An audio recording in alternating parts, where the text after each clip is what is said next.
అందరికీ నమస్తే. భౌతిక శాస్త్రానికి సంబంధించినటువంటి భావనలను మనం నేర్చుకునేటటువంటి క్రమంలో భాగంగా గత క్లాస్లో మనం ఎలక్ట్రిసిటీకి సంబంధించినటువంటి ప్రాథమిక అంశాలను క్షుణ్ణంగా నేర్చుకున్నాం.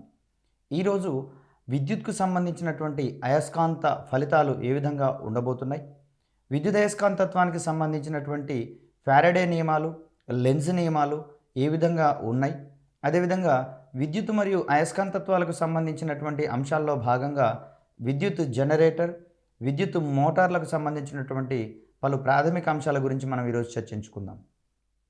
ముఖ్యంగా విద్యుత్కు సంబంధించినటువంటి అయస్కాంత ఫలితాలను కనుక మనం గమనించినట్లయితే మొట్టమొదటిసారిగా హెచ్సి ఆయిర్స్టెడ్ అనేటటువంటి శాస్త్రవేత్త విద్యుత్ ప్రవహిస్తున్నటువంటి తీగ చుట్టూత అయస్కాంత క్షేత్రం ఏర్పడుతుంది అనేటటువంటి అంశాన్ని ప్రముఖంగా ప్రస్తావించినటువంటి అంశాన్ని ఇక్కడ మనం గమనించాలి.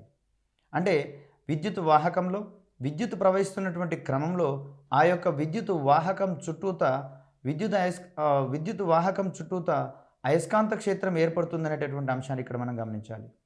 ఇక్కడ వాహకం చుట్టూత అంటే విద్యుత్ ప్రవహిస్తున్నటువంటి వాహకం యొక్క దగ్గరికి ఇక్కడ మనం దిక్సూచిని కనుక మనం తీసుకొచ్చినట్లయితే అది విద్యుత్ ప్రవాహం లేని సమయంలో ఉత్తర దక్షిణ దిశలలోకి నిశ్చల స్థితికి వచ్చినట్లుగా మనం గమనించినట్లయితే విద్యుత్ ప్రవహించినటువంటి క్రమంలో దానిలో అపవర్తనాలు ఏర్పడేటటువంటి క్రమాన్ని మనం ఇక్కడ గమనించవచ్చు. ఈ అంశాన్ని బేరీజు వేసుకునే విద్యుత్ ప్రవహించేటటువంటి వాహకం చుట్టూ అయస్కాంత క్షేత్రం ఏర్పడుతుంది అనేటటువంటి అంశాన్ని నిర్ధారించడం జరిగినటువంటి అంశాన్ని ఇక్కడ మనం గమనించవచ్చు. ఇక్కడ వాహకం ద్వారా విద్యుత్ ప్రవహించడం వలన దాని చుట్టూత అయస్కాంత క్షేత్రం ఏర్పడమే కాకుండా ఆ వాహకం చుట్టూ విద్యుత్ బలరేఖల సముదాయం ఏర్పడుతుందని, దీని ఫలితంగా అది కొంత నిర్ణీత ప్రదేశంలోని వస్తువులకు ఆకర్షించుకునేటటువంటి ధర్మాన్ని ప్రదర్శిస్తుంది అనేటటువంటి అంశాన్ని ఇక్కడ మనం గమనించవచ్చు. ఇక్కడ ఎలక్ట్రాన్ల యొక్క క్రమ చలనం వలన ఈ అయస్కాంతత్వం అనేది ప్రేరేపించబడుతుంది అనేటటువంటి అంశాన్ని కనుక మనం బేరీజు వేసుకుంటే ఇక్కడ అయస్కాంత పదార్థాలలో ఎలక్ట్రాన్లు అనేవి ఒక క్రమ పద్ధతిలో అమరి ఉంటాయని, ఈ అమరిక ఆధారంగానే అయస్కాంత క్షేత్రం అక్కడ లేదా అయస్కాంత ధర్మం అనేది ఎస్టాబ్లిష్ అవుతుంది అనేటటువంటి అంశాన్ని మనం గత క్లాసుల్లో భాగంగా నేర్చుకున్నాం. ఈ కోణంలోనే ఎలక్ట్రాన్లు క్రమ పద్ధతిలో చలించేటటువంటి ఈ క్రమంలో ఆ వాహకం చుట్టూత అయస్కాంత క్షేత్రం ఏర్పడుతుంది అనేటటువంటి అంశాన్ని ఇక్కడ మనం గమనించడం జరిగింది. ఇక్కడ తీగ చుట్టలో ఏదైనా ఒక తీగ చుట్టలో అయస్కాంత అభివాహాన్ని నిరంతరంగా మార్చడం వలన దానిలో ప్రేరేపితమయ్యేటటువంటి విద్యుత్ ప్రవాహము లేదా ప్రేరిత విద్యుచ్ఛాలక బలాన్ని ఇక్కడ మనం విద్యుదయస్కాంతత్వముగా మనం ఇక్కడ ప్రేరేపించవచ్చు. ఈ రకమైనటువంటి ధర్మాన్ని మనం ఇక్కడ విద్యుదయస్కాంత ప్రేరణగా మనం ఇక్కడ చెప్పుకుంటాం. విద్యుదయస్కాంత ఫలితాలకు సంబంధించినటువంటి ఈ అంశాన్ని మనం ప్రముఖంగా ప్రస్తావించుకోవాల్సినటువంటి అవసరం ఉంది. ఏదైనా ఒక తీగ చుట్టలో అయస్కాంత అభివాహాన్ని నిరంతరంగా మార్చడం వలన దానిలో ఎలక్ట్రాన్లు అనేవి ఉత్తేజితం చెందించబడి ప్రేరిత విద్యుత్ ప్రవాహము లేదా ప్రేరిత విద్యుత్ చాలక బలం ఎస్టాబ్లిష్ అయ్యేటటువంటి ధర్మాన్ని ఇక్కడ మనం విద్యుదయస్కాంత ప్రేరణగా మనం ఇక్కడ పరిగణించేటటువంటి అంశాన్ని ఇక్కడ మనం గమనించవచ్చు. తీగ చుట్టని దాని యొక్క అయస్కాంత అభివాహం నిరంతరంగా మార్చేటటువంటి పరిస్థితులలో ఆ తీగ చుట్టలో విద్యుత్ ప్రేరేపించబడుతుంది అనేటటువంటి ఈ ధర్మాన్ని మనం విద్యుత్ అయస్కాంత ప్రేరణ ధర్మంగా మనం ఇక్కడ చెప్పుకోవచ్చు. ఇక్కడ ఈ విద్యుదయస్కాంత భావనల ప్రేరణతోటి ఫారడే అనేటటువంటి శాస్త్రవేత్తలు బలరేఖల అనేటటువంటి ఆధారంగా విద్యుదయస్కాంత ప్రేరణను వివరించినటువంటి అంశాన్ని ఇక్కడ మనం గమనించవచ్చు. బలరేఖలు అనేటటువంటి భావన ఆధారంగా విద్యుదయస్కాంత ప్రేరణను వివరించినటువంటి శాస్త్రవేత్త ఎవరు అనేటటువంటి అంశాన్ని ఇక్కడ మనం ప్రశ్నాంశంగా తీసుకున్నట్లయితే ఫారడే అనేటటువంటి శాస్త్రవేత్తని ఇక్కడ మనం సమాధానంగా గుర్తించాల్సి ఉంటుంది. అయితే విద్యుత్తు ప్రవహించేటటువంటి క్రమంలో వాహకం చుట్టూత విద్యుత్ క్షేత్రాన్ని గమనించినటువంటి శాస్త్రవేత్తను మాత్రం ఆయిర్స్టెడ్గా మనం ఇక్కడ చెప్పుకుంటాం. బలరేఖల ప్రభావం ఆధారంగా విద్యుదయస్కాంతం ప్రేరణను ఇక్కడ వివరించినటువంటి శాస్త్రవేత్తగా మనం ఇక్కడ ఫారడేని గురించి చెప్పుకుంటాం. ఏదైనా వలయం గుండా అభివాహం అనేటటువంటి నియమాన్ని ఇక్కడ లెన్స్ అనేటటువంటి శాస్త్రవేత్త 1834లో అందించినటువంటి అంశాన్ని ఇక్కడ మనం గమనించవచ్చు. దీన్నే మనం లెన్స్ నియమంగా చెప్పుకుంటాం. వలయానికి గుండా అభివాహాన్ని మార్చేటటువంటి క్రమంలో లెన్స్ నియమం యొక్క పరిశీలన ఇక్కడ మనం పరిశీలించాల్సిన అవసరం ఉంది. విద్యుదయస్కాంత ప్రేరణ వలన ఉత్పత్తి అయినటువంటి ప్రేరిత విద్యుచ్ఛాలక బలం మరియు విద్యుత్ ప్రవాహముల యొక్క దిశను మనం లెన్స్ నియమం ద్వారా వివరింపజేసుకోవచ్చు. లెన్స్ నియమము క్రింది వానిలో వేటిని వివరిస్తుంది అనేటటువంటి ఓరియంటేషన్లో కనుక మనకు ప్రశ్న వస్తే దీనికి సమాధానంగా విద్యుదయస్కాంత ప్రేరణ వలన ఉత్పత్తి అయినటువంటి ప్రేరిత విద్యుచ్ఛాలక బలం మరియు ఇక్కడ విద్యుత్ ప్రవాహముల యొక్క దిశను నిర్వచించేటటువంటి లేదా వివరించేటటువంటి క్రమంలో మనకు లెన్స్ నియమం ఉపయోగపడుతుంది అనేటటువంటి అంశాన్ని ఇక్కడ మనం గమనించాలి. ఇక్కడ లెంజ్ నియమానికి సంబంధించినటువంటి పరిశీలన చేయడానికి ముందుగా ఒకసారి విద్యుదయస్కాంత ప్రేరణకు సంబంధించినటువంటి అంశాన్ని కనుక మనం ఇక్కడ గమనించినట్లయితే, వలయంలో ఏదైనా వాహకంలో విద్యుత్ జనకము లేకుండానే అయస్కాంత క్షేత్రాన్ని పరస్పరం మారుస్తున్నటువంటి సందర్భంలో విద్యుత్ శక్తి ఉత్పత్తి చేసేటటువంటి ఒక ప్రక్రియగా మనం ఇక్కడ విద్యుదయస్కాంత ప్రేరణను ఇక్కడ గమనించవచ్చు. పవర్ హౌస్లలో, అదేవిధంగా విద్యుత్ డైనమోలలో, విద్యుత్ జనరేటర్లలో ప్రధానంగా ఇక్కడ విద్యుత్తు తయారు చేసేటటువంటి అంశంలో భాగంగా విద్యుదయస్కాంత ప్రేరణ మనకు అనునిత్యం ఉపయోగపడుతున్నటువంటి ధర్మాన్ని ఇక్కడ మనం చూడవచ్చు. వలయంలో విద్యుత్ జనకం యొక్క అవసరం లేకుండానే ఇక్కడ మారుతున్నటువంటి అయస్కాంత క్షేత్రం ఆధారంగా విద్యుత్ శక్తిని ఉత్పత్తి చేసేటటువంటి ఈ ప్రక్రియనే మనం విద్యుదయస్కాంత ప్రేరణకు సంబంధించినటువంటి అంశంగా మనం ఇక్కడ చెప్పుకుంటాం. ఈ కోణంలో ఇక్కడ ఎస్టాబ్లిష్ అయినటువంటి ప్రేరిత విద్యుచ్ఛాలక బలం మరియు విద్యుత్ ప్రవహించేటటువంటి దిశ ఏ విధంగా వివరించేటటువంటి అంశాన్ని మనం ఇక్కడ లెన్స్ నియమానికి సంబంధించినటువంటి అంశాలుగా మనం ఇక్కడ చూస్తాం. ఇక్కడ విద్యుదయస్కాంత ప్రేరణకు సంబంధించినటువంటి అంశాలను పరిశీలించేటటువంటి క్రమంలో ఒక తీగచుట్ట మరియు సమతల అయస్కాంత క్షేత్రముల యొక్క సాపేక్ష చలనం వలన ఆ తీగచుట్టలో విద్యుచ్ఛాలక బలం ప్రేరేపించబడుతుంది అనేటటువంటి ఈ ధర్మాన్ని మనం ఇక్కడ ఫారడే యొక్క విద్యుదయస్కాంత ప్రేరణ నియమంగా చెప్పుకుంటాం.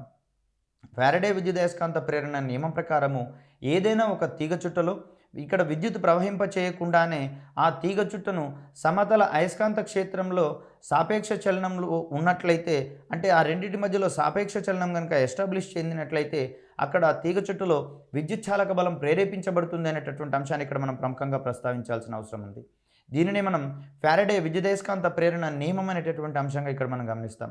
ఈ ఫారడే విద్యుదయస్కాంత ప్రేరణ నియమం ఆధారంగానే ఏసీ మరియు డీసీ విద్యుత్ జనరేటర్లు పనిచేసేటటువంటి అంశాన్ని ఇక్కడ మనం గమనించవచ్చు. ఇక్కడ విద్యుత్ యొక్క ప్రవాహ తీవ్రత అనేది అనునిత్యం మారుతూ ఉన్నట్లయితే దాన్ని ఇక్కడ ఏకాంతర విద్యుత్ ప్రవాహంగా మనం ఇక్కడ గమనించినాం. విద్యుత్ ప్రవహించేటటువంటి దిశ మరియు పరిమాణం అనునిత్యం మారుతూ ఉంటే దీన్ని మనం ఏకాంతర విద్యుత్గా ప్రస్తావించినాం. అదేవిధంగా విద్యుత్ యొక్క ప్రవాహ దిశ ఎల్లప్పుడూ మారకుండా ఒకే దిశలో కనుక ప్రవహించినట్లయితే దాన్ని మనం ఇక్కడ ఏకముఖ విద్యుత్ లేదా డైరెక్ట్ కరెంట్ అనేటటువంటి అంశంగా ఇక్కడ మనం గమనించినాం. ఈ విద్యుదయస్కాంత ప్రేరణ నియమం ఆధారంగానే ఏసీ మరియు డీసీ జనరేటర్లు పనిచేస్తున్నాయని, దీని ఆధారంగానే ఏసీ కరెంటు మరియు డీసీ కరెంట్లు ఉత్పత్తి అవుతున్నాయి అనేటటువంటి అంశాన్ని ఇక్కడ మనం గుర్తుంచుకోవాలి. ఫారడే అనేటటువంటి శాస్త్రవేత్త విద్యుదయస్కాంత ప్రేరణ నియమాన్నే కాకుండా మరికొన్ని విద్యుత్ విశ్లేషణ సంబంధించినటువంటి నియమాలను కూడా ప్రతిపాదించిన అంశాన్ని ఇక్కడ మనం చూడవచ్చు. దీన్నే మనం విద్యుత్ యొక్క రసాయన ఫలితాలుగా మనం ఇక్కడ గమనించేటటువంటి అంశాన్ని చూడాలి.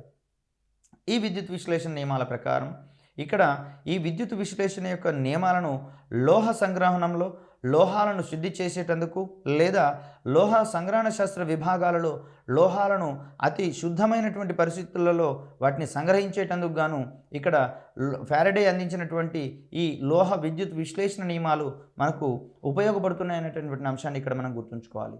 అదేవిధంగా ఎలక్ట్రో ప్లేటింగ్ పద్ధతిలో మనకు కావాల్సినటువంటి అచ్చులలో లోహపు ముద్రలను తయారు చేసేటటువంటి క్రమంలో ఇక్కడ ఎలక్ట్రో ప్లేటింగ్ మనకు ఉపయోగపడుతుంది అనేటటువంటి అంశాన్ని ఇక్కడ మనం గుర్తుంచుకోవాలి.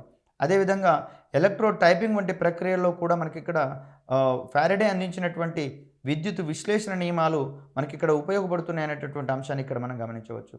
ఫారడే యొక్క విద్యుత్ విశ్లేషణ నియమాలు క్రింది వానిలో వేటిలో ఉపయోగపడతాయి, వేటిలో ఉపయోగపడవు అనేటటువంటి ఓరియంటేషన్లో మనం ఇక్కడ క్వశ్చన్ ఎక్స్పెక్ట్ చేయవచ్చు.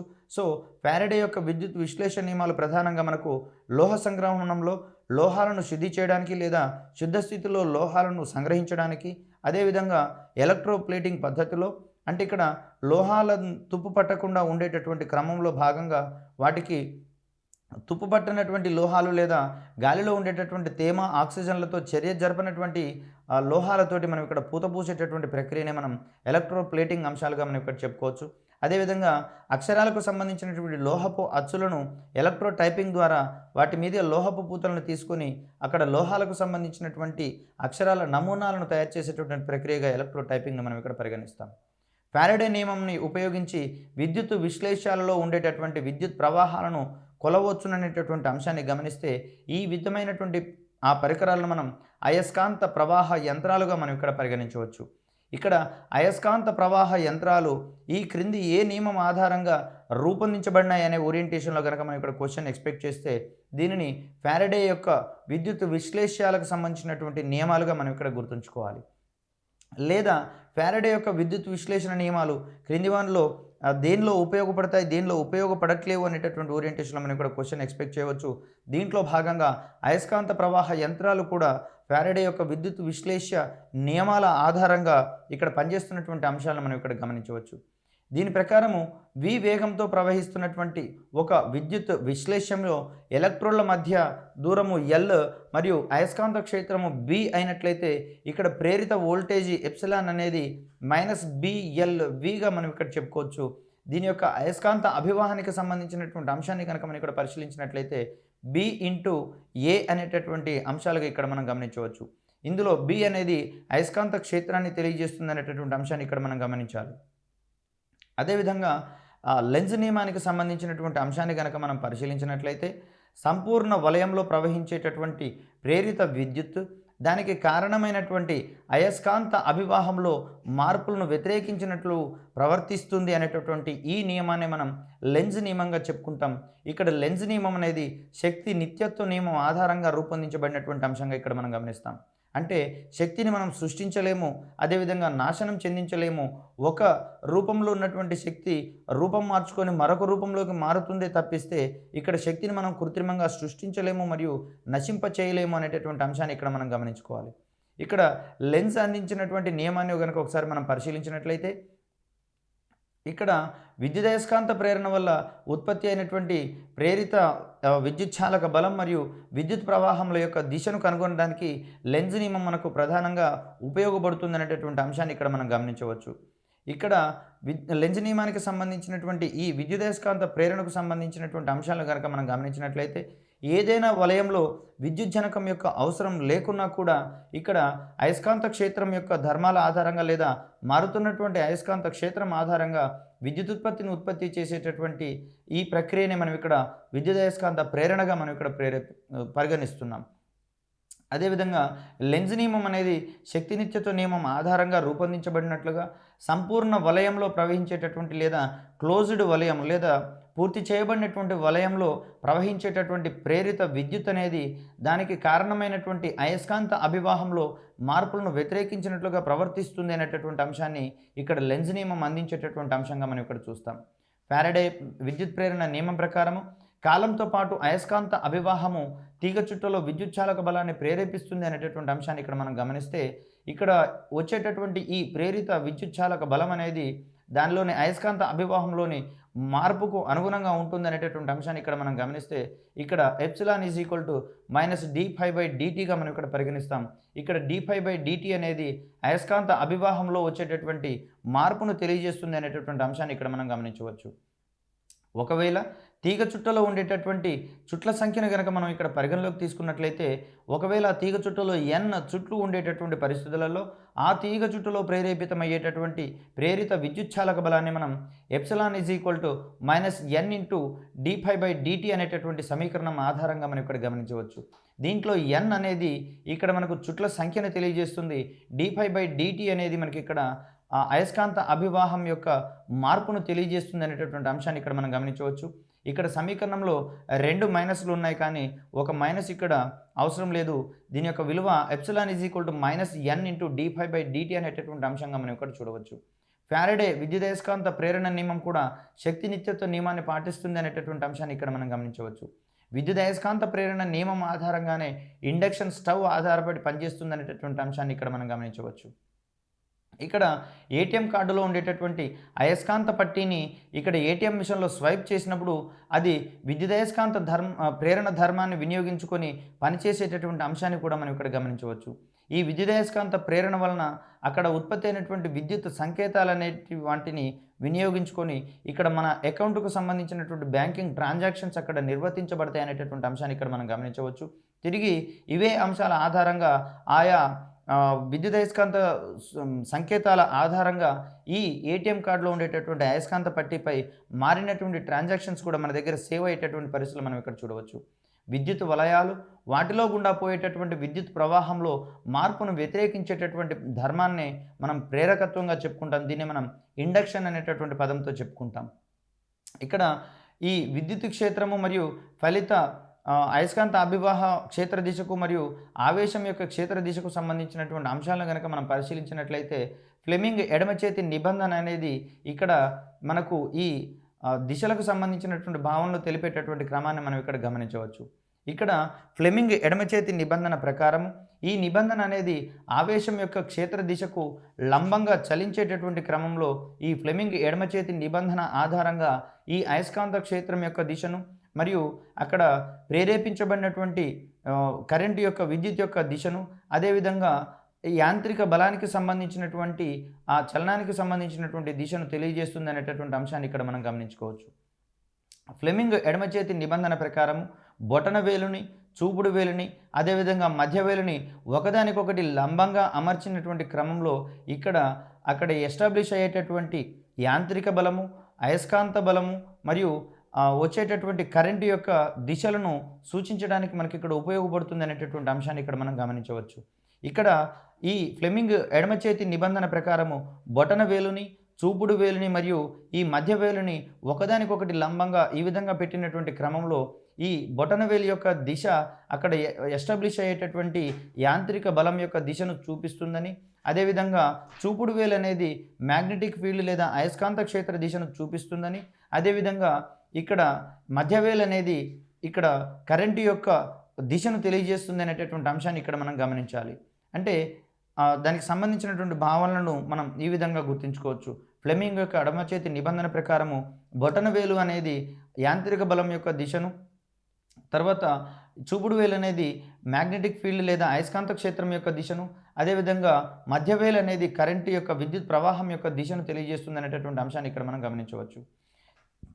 ఎడమ చేతి బొటన వేలు, చూపుడు వేలు, మధ్య వేలును పరస్పరం లంబంగా చాచినప్పుడు అక్కడ ఏ వేలు ఏ దిశను తెలియజేస్తుంది, ఏ భౌతికాంశం యొక్క దిశను తెలియజేస్తుంది అనేటటువంటి అంశంలో ఇక్కడ మనం జతపరిచేటటువంటి ప్రశ్నను ఎక్స్పెక్ట్ చేయవచ్చు.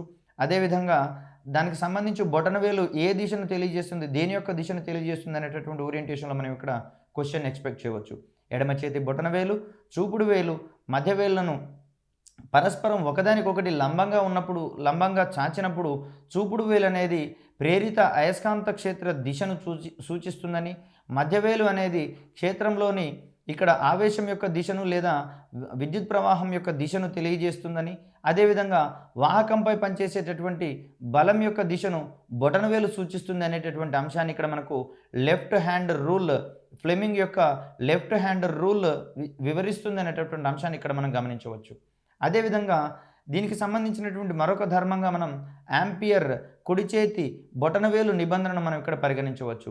విద్యుత్ ప్రవహించేటటువంటి వాహకాన్ని కుడి అరచేతిలో పట్టుకున్నప్పుడు బొటనవేలు అనేది విద్యుత్ ప్రవాహ దిశలో ఉంటే దాని యొక్క మిగిలిన వేళ్ళు వాహకాన్ని చుట్టుకున్నటువంటి దిశలో అయస్కాంత ప్రేరణ రేఖలు వాహకం చుట్టూ తిరుగుతాయి అనేటటువంటి అంశాన్ని ఇక్కడ మనం గమనించాలి. ఒక ఎగ్జాంపుల్గా మనం ఇక్కడ చూసినట్లయితే ఇక్కడ పెన్ అనేది విద్యుత్ ప్రవహించేటటువంటి వాహకంగా మనం పరిగణించినప్పుడు కుడి చేతి ప్రకారము బొటనవేలుని ఇక్కడ వాహకం వైపుగా, ఇక్కడ దాని వాహకం చుట్టూతో మనం వేళ్ళను కనుక చుట్టినట్లయితే ఇక్కడ బొటనవేలు యొక్క దిశలో అంటే ప్రవాహ దిశలో ఇక్కడ విద్యుత్ ప్రవాహం యొక్క దిశ ఉంటుందని, అదేవిధంగా మిగిలిన ఈ వేళ్ళ యొక్క దిశలో అంటే చుట్టుకున్నటువంటి ఈ దిశగా ఆ వాహకం చుట్టూతో ఉండేటటువంటి అయస్కాంత ప్రేరణ రేఖలు మరియు అయస్కాంత బలరేఖల యొక్క దిశ ఉంటుంది అనేటటువంటి అంశాన్ని ఇక్కడ మనం గమనించుకోవాలి. సో యాంపియర్ కుడి చేతి బొటనవేలు నిబంధన ప్రకారము విద్యుత్ వాహకం చుట్టూ ఉన్నటువంటి అయస్కాంత క్షేత్ర రేఖలు ఏకకేంద్ర వృత్తాలుగా ఉంటాయనేటటువంటి అంశాన్ని ఇక్కడ చూడవచ్చు. ఈ బలరేఖల కేంద్రాలన్నీ వాహకం మీద అక్షీయంగా కలిగి ఉంటాయనేటటువంటి అంశాన్ని ఇక్కడ మనం గమనించవచ్చు. విద్యుత్ వాహకం చుట్టూ ఎస్టాబ్లిష్ అయినటువంటి అయస్కాంత క్షేత్ర రేఖలు ఏకకేంద్ర వృత్తాలుగా ఉంటాయి. ఆ బలరేఖలన్నీ వాహకం పొడవుత వాహకాన్ని అక్షీయంగా కలిగి ఉంటాయనేటటువంటి అంశాన్ని ఇక్కడ మనం గమనించవచ్చు. సరళ రేఖలా ఉన్న విద్యుత్ ప్రవాహం గల తీగ వల్ల ఏర్పడేటటువంటి అయస్కాంత క్షేత్రాన్ని కనుక మనం పరిశీలించినట్లయితే విద్యుత్ ప్రవాహం గల ఒక పొడవైన తీగ తన చుట్టూతా అయస్కాంత క్షేత్రాన్ని ఏర్పరుస్తుంది అనేటటువంటి అంశాన్ని ఇక్కడ మనం గమనించాలి. ఈ అయస్కాంత క్షేత్రము వృత్తాకారంలో ఉండేటటువంటి అయస్కాంత బలరేఖలను కలిగి ఉంటుంది అనేటటువంటి అంశాన్ని ఇక్కడ మనం గమనించాలి. అదే సాధారణ దండయస్కాంతం వల్ల ఏర్పడేటటువంటి ఈ అయస్కాంత బలరేఖలు అనేవి ఇక్కడ వృత్తాలుగా ఉండకుండా వక్రరేఖలుగా ఉన్నటువంటి అంశాలు మనం పరిగణించాం. ఇవి ఉత్తర ధ్రువం నుంచి బయలుదేరి దక్షిణ ధ్రువంలో అంతమవుతున్నటువంటి అంశాన్ని కూడా మనం అక్కడ పరిశీలించాం. అయితే ఇక్కడ సరళ రేఖలో ఉన్నటువంటి విద్యుత్ తీగ చుట్టూత ప్రవహించేటటువంటి ఈ అయస్కాంత క్షేత్రం యొక్క బలరేఖలు అనేవి ఇక్కడ వృత్తాకారంలో ఉండేటటువంటి అయస్కాంత బలరేఖలను అందిస్తాయి అనేటటువంటి అంశాన్ని ఇక్కడ మనం గమనించాలి. అయితే ఈ అయస్కాంత బలరేఖలన్నీ కూడా ఏకకేంద్ర వృత్తాలుగా పరిగణించబడతాయని, వీటి యొక్క కేంద్రము తీగ యొక్క అక్షం గుండా పోతుంది అనేటటువంటి అంశాన్ని ఇక్కడ మనం గమనించాలి. అంటే తీగ పొడవుత ఎస్టాబ్లిష్ అయ్యేటటువంటి అయస్కాంత బలరేఖలన్నీ వృత్తాలుగా ఉంటూ వాటి యొక్క కేంద్రాలను వాహకం యొక్క తీగ వెంబడి లేదా వాహకం వెంబడి ఇవి కలిగి ఉంటాయి, వాటి యొక్క కేంద్రాలను కలిగి ఉంటాయి అనేటటువంటి అంశాన్ని ఇక్కడ మనం గమనించాలి. ఇక్కడ ఈ తీగ వాహకంగా పరిగణించబడేటటువంటి ఈ విద్యుత్ ప్రవహించేటటువంటి తీగలో ఎస్టాబ్లిష్ అయినటువంటి అయస్కాంత క్షేత్రం యొక్క పరిమాణము ఆ తీగ నుంచి ప్రవహించేటటువంటి విద్యుత్కు అనులోమానుపాతంలో ఉంటుంది అనేటటువంటి అంశాన్ని ఇక్కడ మనం గమనించవచ్చు. అంటే తీగలో ప్రవహించేటటువంటి విద్యుత్ ప్రవాహం యొక్క పరిమాణం పెంచుతూ పోయినట్లయితే అక్కడ ఎస్టాబ్లిష్ అయ్యేటటువంటి అయస్కాంత క్షేత్రం యొక్క పరిమాణం కూడా పెరుగుతుందని, ఇక్కడ విద్యుత్ ప్రవహించేటటువంటి తీగలోని విద్యుత్ ప్రవాహం యొక్క పరిమాణాన్ని తగ్గించినట్లయితే దానిలో ఏర్పడేటటువంటి అయస్కాంత క్షేత్రం యొక్క పరిమాణం కూడా తగ్గుతుంది అనేటటువంటి అంశాన్ని ఇక్కడ మనం గమనించుకోవాలి. మరియు తీగ నుండి ఆ అయస్కాంత క్షేత్రం ఏర్పడినటువంటి బిందువుకు గల దూరానికి అది విలోమానుపాతంలో ఉంటుంది అనేటటువంటి అంశాన్ని ఇక్కడ మనం గమనించవచ్చు. తీగ నుండి అయస్కాంత క్షేత్రం ఏర్పడినటువంటి బిందువుకి ఉండేటటువంటి దూరానికి ఇది విలోమానుపాతంలో ఉంటుంది అనేటటువంటి అంశాన్ని ఇక్కడ మనం గమనిస్తే దీన్ని B = μ × I/2πr అనేటటువంటి సమీకరణంతో సూచిస్తాం. ఇక్కడ సోలనాయిడ్ అనేటటువంటి అంశాన్ని కనుక మనం పరిశీలించినట్లయితే ఇక్కడ వృత్తాకారంలో చుట్టబడినటువంటి తీగ చుట్టను మనం విద్యుత్ ప్రవహించేటటువంటి తీగ చుట్టను మనం ఇక్కడ సోలనాయిడ్గా పరిగణిస్తాం. సోలనాయిడ్ గుండా విద్యుత్ ప్రవహించినప్పుడు సోలనాయిడ్ యొక్క ఒక చివర ఉత్తర ధ్రువం వలె మరియు మరి ఒక చివర దక్షిణ ధ్రువం వలె ప్రవర్తిస్తుంది అనేటటువంటి అంశాన్ని ఇక్కడ మనం గమనించవచ్చు. అంటే సోలనాయిడ్ నుంచి విద్యుత్ ప్రవహించేటటువంటి క్రమంలో అది ఒక దండాయస్కాంతం మాదిరిగా పనిచేస్తుంది అనేటటువంటి అంశాన్ని ఇక్కడ మనం గమనిస్తే సోలనాయిడ్ యొక్క ఒక చివర ఉత్తర ధ్రువము మరొక చివర దక్షిణ ధ్రువం ఏర్పడుతుంది అనేటటువంటి అంశాలను ఇక్కడ మనం గమనించవచ్చు. ఇక్కడ సోలనాయిడ్ బయట వైపు ఏర్పడేటటువంటి బలరేఖలు లోపలి బలరేఖలతో కలిసి ఉండేటటువంటి అంశాన్ని కూడా మనం ఇక్కడ గమనించాలి. అయితే సాధారణ దండాయస్కాంతానికి విద్యుత్ బలరేఖలు అనేవి ఇక్కడ వక్రరేఖలుగా ఉంటాయి మరియు ఏ రెండు కూడా ఖండించుకోవు, అవి ఒకదానికొకటి సమాంతరంగా ఉండవు అనేటటువంటి అంశాలు మనం చదువుకున్నాం. ఇక్కడ సోలనాయిడ్లో మాత్రం సోలనాయిడ్ అనగా ఒక వృత్తాకార తీగ చుట్టగా మనం ఇక్కడ పరిణమించినాం. విద్యుత్ ప్రవహించేటటువంటి వృత్తాకారంలో ఉన్నటువంటి తీగ చుట్టనే మనం ఇక్కడ సోలనాయిడ్గా పరిగణిస్తున్నాం. ఈ సోలనాయిడ్లో మాత్రం ఆ వృత్తాకార తీగ చుట్ట లోపల వైపు ఈ అయస్కాంత బలరేఖలు అనేవి పరస్పరం సమాంతరంగా ఉండేటటువంటి రేఖలను సూచిస్తాయనేటటువంటి అంశాన్ని ఇక్కడ మనం గమనించుకోవచ్చు. ఇక్కడ సోలనాయిడ్లో ప్రవహించేటటువంటి విద్యుత్ పరిమాణం ఆధారంగా ఇది బలమైన మరియు బలహీనమైనటువంటి అయస్కాంత క్షేత్రాలను ఏర్పరిచేటటువంటి క్రమాన్ని కూడా మనం ఇక్కడ గమనించవచ్చు. సోలనాయిడ్ బయట వైపున గల బలరేఖలు ఉత్తర ధ్రువం వద్ద ప్రారంభమై దక్షిణ ధ్రువం వద్ద ముగుస్తాయి. కానీ లోపలి భాగంలో ఉండేటటువంటి బలరేఖలు మాత్రం దక్షిణ ధ్రువం నుండి ఉత్తర ధ్రువం వైపుకి ప్రయాణిస్తాయి అనేటటువంటి అంశాన్ని ఇక్కడ మనం గమనించవచ్చు. అంటే ఈ క్రమంలో కనుక మనం గమనించినట్లయితే సోలనాయిడ్ వలన ఏర్పడేటటువంటి అయస్కాంత క్షేత్రం వలన ఏర్పడేటటువంటి బలరేఖలు అనేవి సంవృత వక్రాలుగా ఉంటాయి అనేటటువంటి అంశాన్ని ఇక్కడ మనం గమనించవచ్చు. అదే సాధారణ దండాయస్కాంతానికి సంబంధించినట్లయితే ఇవి సంవృత వలయాలుగా లేదా సంవృత వక్రాలుగా ఉండవు అనేటటువంటి అంశాన్ని ఇక్కడ మనం గమనించవచ్చు. ఇక్కడ కదిలేటటువంటి ఆవేశానికి అయస్కాంత క్షేత్రానికి మధ్య తీటా కోణం ఉన్నట్లయితే ఆ ఆవేశంపై పనిచేసేటటువంటి అయస్కాంత క్షేత్ర బలాన్ని కనుగొనేటటువంటి క్రమంగా ఇక్కడ F = QVB × sin θ అనేటటువంటి సమీకరణాన్ని మనం సూచిస్తాం. ఈ సమీకరణం ఆధారంగా కదిలే ఆవేశానికి అయస్కాంత క్షేత్రానికి మధ్య తీటా కోణం ఉన్నటువంటి క్రమంలో ఆ ఆవేశంపై పనిచేసేటటువంటి అయస్కాంత బలాన్ని మనం ఈ సమీకరణం ద్వారా మనం గణిస్తాం. ఇక్కడ అయస్కాంత క్షేత్రానికి సమాంతరంగా కదిలేటటువంటి ఆవేశంపై పనిచేసేటటువంటి అయస్కాంత బలం విలువ శూన్యమవుతుంది అనేటటువంటి అంశాన్ని ఇక్కడ మనం గమనించవచ్చు. అంటే అయస్కాంత క్షేత్రానికి సమాంతరంగా వెళ్తున్నటువంటి క్రమంలో అక్కడ యాంగిల్ అనేది 0 డిగ్రీస్ లేదా 180 డిగ్రీస్గా మనం పరిగణిస్తాం. ఈ క్రమంలో F = QVB × sin θ అనేటటువంటి ఈ సమీకరణంలో sin θ వాల్యూ 0 డిగ్రీస్ వద్ద 0 అవుతుంది. కాబట్టి ఇక్కడ పనిచేసేటటువంటి బలం కూడా శూన్యం అవుతుంది అనేటటువంటి అంశాన్ని ఇక్కడ మనం గమనించవచ్చు. అంటే అయస్కాంత క్షేత్రానికి సమాంతరంగా ఏదైనా ఆవేశం కదులుతూ ఉన్నట్లయితే ఆ ఆవేశం మీద పనిచేసేటటువంటి అయస్కాంత బలం విలువ శూన్యం అవుతున్నటువంటి అంశాన్ని ఇక్కడ మనం గమనించవచ్చు. అయస్కాంత క్షేత్ర దిశకు విద్యుత్ ప్రవాహ దిశకు మధ్య కోణం θ డిగ్రీస్ ఉన్నట్లయితే ఆ విద్యుత్ ప్రవాహం గల తీగపై పనిచేసేటటువంటి బలాన్ని మనం F = I × L × B sin θగా మనం ఇక్కడ పరిగణిస్తాం. ఈ సందర్భంలో Q ఆవేశము, V వేగంతో అయస్కాంత క్షేత్రం ఉంటూ Bకు లంబంగా కదులుతున్నట్లయితే ఆ ఆవేశంపై పనిచేసేటటువంటి అయస్కాంత బలాన్ని మనం ఇక్కడ F = QVBగా సూచిస్తాం. ఈ సందర్భంలో θ యొక్క విలువ లంబంగా కదులుతుంది అనుకుంటున్నాం కాబట్టి 90 డిగ్రీస్గా పరిగణిస్తాం. sin 90 డిగ్రీస్ యొక్క విలువ 1 కాబట్టి ఇక్కడ F = QVB × sin θ ప్రకారము ఇక్కడ పనిచేసేటటువంటి అయస్కాంత బలం యొక్క విలువని మనం F = QVB అనేటటువంటి సమీకరణం ఆధారంగా గణించవచ్చు. అదేవిధంగా అయస్కాంత క్షేత్ర దిశకు లంబంగా తీగలో విద్యుత్ ప్రవాహ దిశ ఉన్నప్పుడు ఇక్కడ F = ILB అనేటటువంటి బలం ఆ తీగ మీద పనిచేసేటటువంటి అంశాన్ని ఇక్కడ మనం గమనించవచ్చు. ఒక దండాయస్కాంత ఉత్తర ధ్రువంతో తీగ చుట్ట వైపుకు కదులుతున్నట్టు ఉండేటటువంటి దాని గుండా పోయేటటువంటి అయస్కాంత అభివాహం అనేది గరిష్టంగా ఉంటుంది అనేటటువంటి అంశాన్ని ఇక్కడ మనం గమనించాలి. అయస్కాంత ఉత్తర ధ్రువంతో తీగ చుట్ట వైపుగా కదులుతున్నటువంటి వలయం గుండా పోయేటటువంటి అయస్కాంత అభివాహము ఏ విధంగా ఉంటుంది అనేటటువంటి అంశంలో కనుక మనకు ప్రశ్న వస్తే దాన్ని గరిష్టంగా ఉంటుంది అనేటటువంటి అంశాన్ని ఇక్కడ మనం గమనించవచ్చు.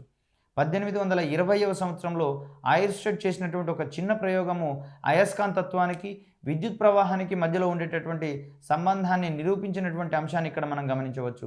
అదేవిధంగా ఆధునిక జీవన విధానంలో భాగంగా నూతన భవంతులను నిర్మించుకునేటటువంటి క్రమంలో ఇక్కడ ఎలక్ట్రిక్ వైరింగ్ మొత్తాన్ని కూడా గోడల్లోనే ఉంచి దానిపైన సిమెంటింగ్ చేస్తున్నటువంటి అంశాన్ని మనం ఇక్కడ గమనిస్తే ఇక్కడ ఎలక్ట్రిక్ సర్క్యూట్లో ఏదైనా లోపాలు ఉన్నటువంటి క్రమంలో అక్కడ ఎలక్ట్రిక్ వైరింగ్ ఏ భాగం గుండా పోతుంది అనేటటువంటి పరిశీలన చేసేటటువంటి క్రమంలో విద్యుత్కు ఉన్నటువంటి ఈ అయస్కాంత ధర్మం అనేది మనకి ఇక్కడ అత్యధికంగా ఉపయోగపడుతుంది అనేటటువంటి అంశాన్ని ఇక్కడ మనం గమనించాలి.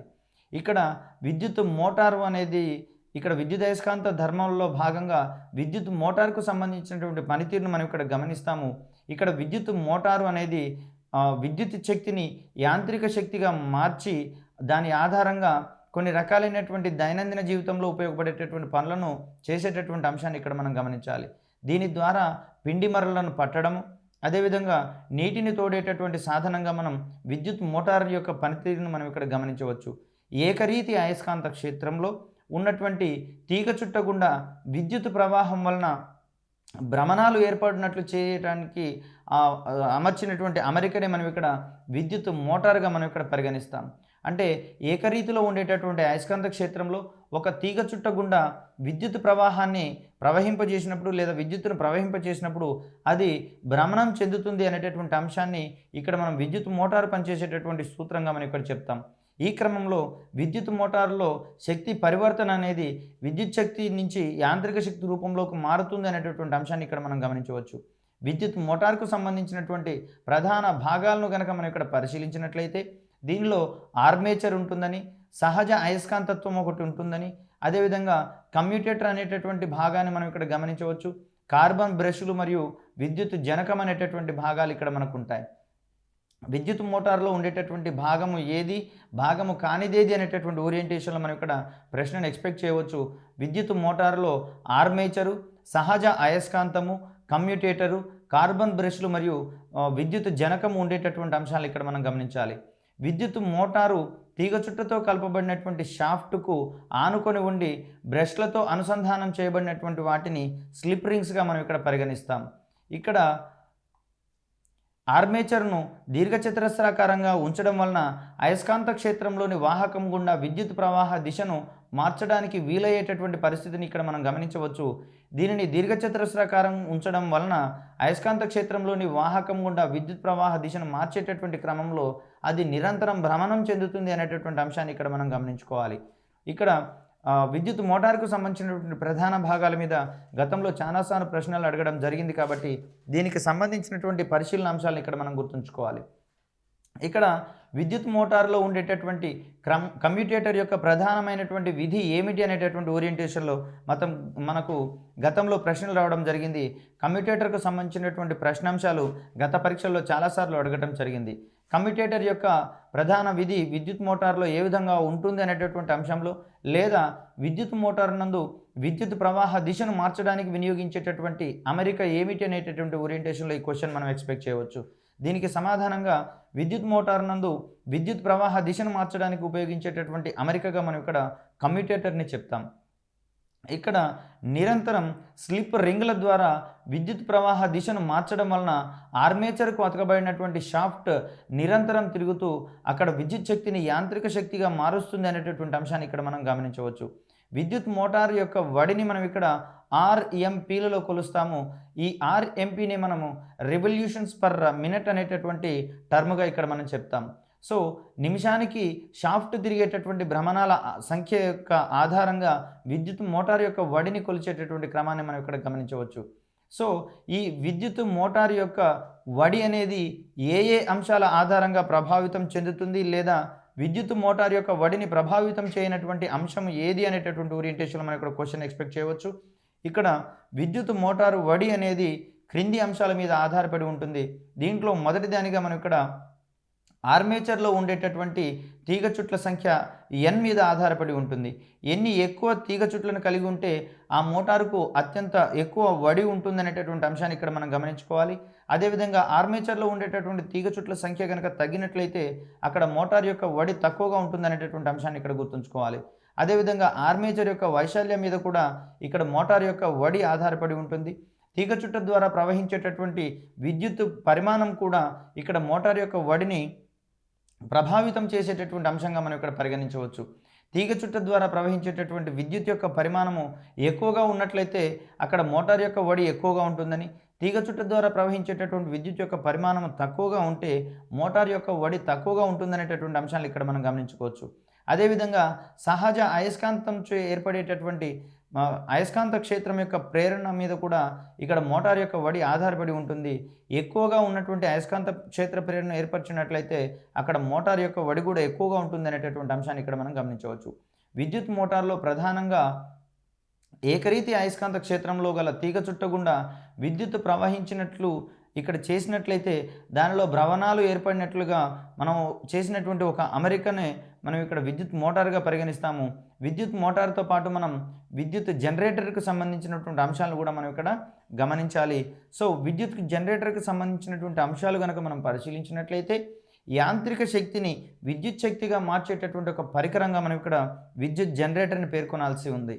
అయితే విద్యుత్ మోటార్కు సంబంధించి చూసినట్లయితే విద్యుత్ మోటార్ అనేది విద్యుత్ శక్తిని యాంత్రిక శక్తిగా మార్చేటటువంటి పరికరంగా మనం ఇక్కడ చూడవచ్చు.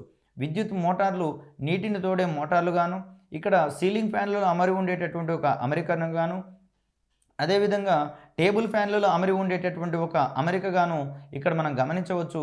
అదేవిధంగా అధునాతన జీవన శైలిలో భాగంగా ఉండేటటువంటి టేబుల్ రికార్డర్ల వంటి వాటిల్లో కూడా ఇక్కడ విద్యుత్ మోటార్లు అమరి ఉండేటటువంటి అమరికను మనం ఇక్కడ గమనించవచ్చు.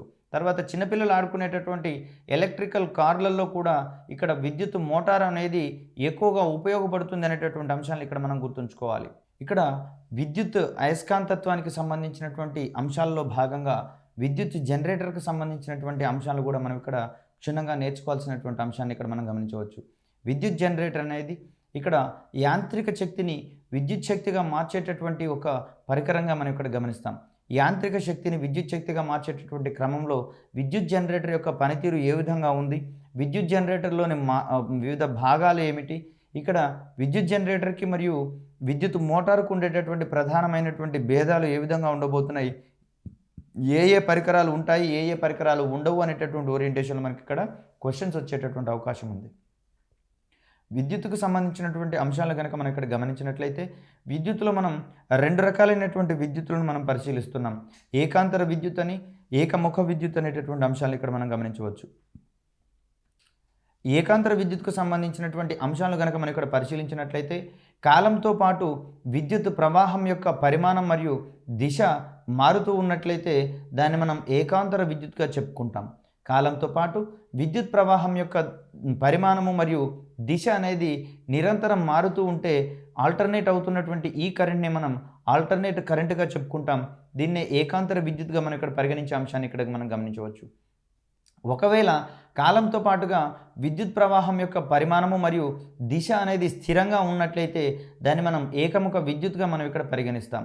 ఏకాంతర విద్యుత్ అనేది మనకు ప్రధానంగా గృహ అవసరాలకు సప్లై చేసేటటువంటి విద్యుత్ని మనం ఏకాంతర విద్యుత్గా మనం ఇక్కడ పరిగణిస్తాం. అదేవిధంగా కంప్యూటర్కు సంబంధించినటువంటి కాంపోనెంట్లు వినియోగించుకునేటటువంటి విద్యుత్ని మనం ఇక్కడ ఏకముఖ విద్యుత్గా మనం ఇక్కడ గుర్తించవచ్చు. విద్యుత్ జనరేటర్లలో ప్రధానంగా ఏకాంతర విద్యుత్ని మరియు ఏకముఖ విద్యుత్తులను కూడా మనం ఇక్కడ ఉత్పత్తి చేసేటటువంటి అంశాలను ఇక్కడ మనం గమనించవచ్చు. ఇక్కడ ప్రాథమికంగా ఘటాలు అనేటటువంటి అంశాన్ని మనం చదువుకొని ఉన్నాం. ఈ ఘటాలు ఉత్పత్తి చేసేటటువంటి విద్యుత్ని మనం ఏకముఖ విద్యుత్తుగా మనం ఇక్కడ పరిగణిస్తాం. రసాయన శక్తిని విద్యుత్ శక్తిగా మార్చేటటువంటి పరికరాలుగా మనం ప్రాథమిక ఘటాలకు సంబంధించినటువంటి అధ్యయనాన్ని చేసినాం. ఇక్కడ ఘటాలు అందించేటటువంటి విద్యుత్తు ఏకముఖ విద్యుత్గా పరిగణించబడుతుంది.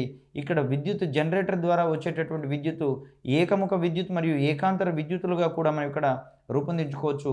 అయితే సాధారణ అవసరాల కోసం, గృహ అవసరాల కోసం, పారిశ్రామిక అవసరాల కోసం పంపిణీ చేయబడేటటువంటి విద్యుత్తుని మనం ఏకాంతర విద్యుత్తుగా మనం ఇక్కడ గుర్తుంచుకునేటటువంటి అంశాన్ని చూడవచ్చు.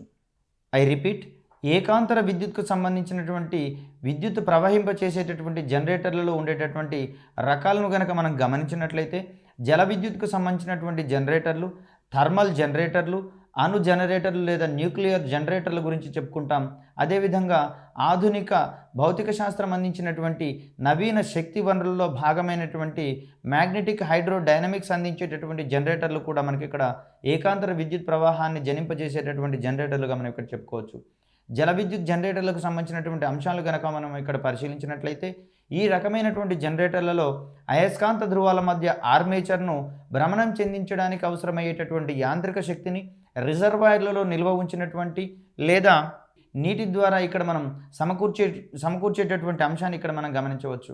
అయితే జల విద్యుత్ జనరేటర్లో కానివ్వండి, థర్మల్ జనరేటర్లో కానివ్వండి, అదేవిధంగా అణు జనరేటర్లలో కానివ్వండి, ఇక్కడ ఆర్మేచర్ను అయస్కాంత ధ్రువాల మధ్య భ్రమణం చెందించేటటువంటి క్రమంలో యాంత్రిక శక్తిని అందించేటటువంటి క్రమంలో ఇక్కడ అన్నిటికీ కూడా సారూప్యత ఉన్నటువంటి అంశాన్ని ఇక్కడ మనం గమనించవచ్చు.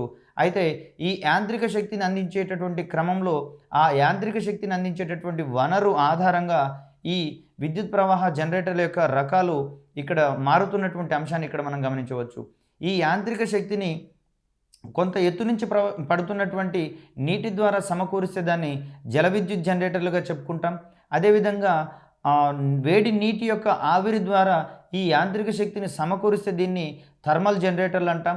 అదేవిధంగా అణు విద్యుత్ ద్వారా వచ్చినటువంటి ఉష్ణరాశిని నీటిని వేడి చేయడానికి వినియోగించి ఆ వేడి నీటి ద్వారా వచ్చేటటువంటి ఆవిరి ద్వారా ఈ యాంత్రిక శక్తిని అందిస్తే దాన్ని మనం అక్కడ అణు జనరేటర్లు లేదా న్యూక్లియర్ జనరేటర్స్గా మనం ఇక్కడ భావించేటటువంటి అంశాన్ని ఇక్కడ మనం గమనించవచ్చు.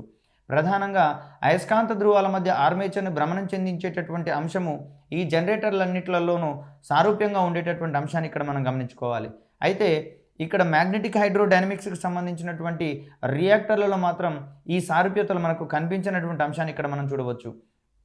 అత్యధికమైనటువంటి ఉష్ణోగ్రతలకు వేడి చేసినటువంటి విద్యుత్ వాహకాలుగా పరిగణించబడేటటువంటి వాయువులను బలమైనటువంటి అయస్కాంత క్షేత్రం గుండా ప్రవహింపజేసినప్పుడు ఆ వాయువులలోని ఎలక్ట్రాన్లు ఉత్తేజితం చెందించబడి విద్యుత్ ప్రవాహంలో తోడ్పడతాయనేటటువంటి అంశాల ఆధారంగా మనకు మ్యాగ్నెటిక్ హైడ్రోడైనమిక్స్ అనేటటువంటి నవీన శక్తి వనరు పనిచేస్తుంది అనేటటువంటి అంశాన్ని ఇక్కడ మనం గమనించవచ్చు.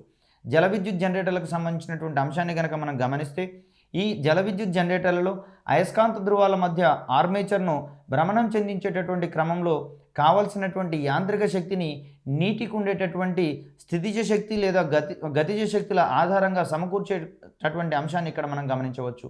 ఉష్ణీయ జనరేటర్లు లేదా థర్మల్ జనరేటర్లకు సంబంధించినటువంటి అంశాలను కనుక మనం పరిశీలించినట్లయితే ఈ రకమైనటువంటి విద్యుత్ జనకాలలో అయస్కాంత ధృవాల మధ్య అమర్చబడినటువంటి ఆర్మేచర్ను భ్రమణం చెందించడానికి అవసరమైనటువంటి యాంత్రిక శక్తిని బొగ్గు లేదా ఇతర వనరుల ద్వారా నీటిని బొగ్గు లేదా ఇతర వనరులను మండించడం ద్వారా ఇక్కడ విడుదలైనటువంటి ఉష్ణ రాశితోటి నీటిని వేడి చేయడం ద్వారా వెలువడేటటువంటి నీటి ఆవిరి ఆధారంగా ఇక్కడ యాంత్రిక శక్తిని పొందుతాము.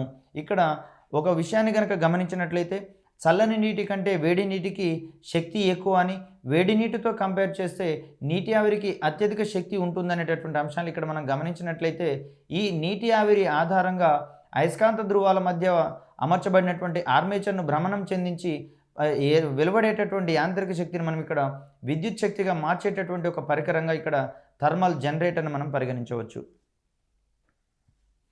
మరొక రకమైనటువంటి జనరేటర్ని కనుక మనం ఇక్కడ పరిశీలించినట్లయితే అణు జనరేటర్ని చెప్తాము.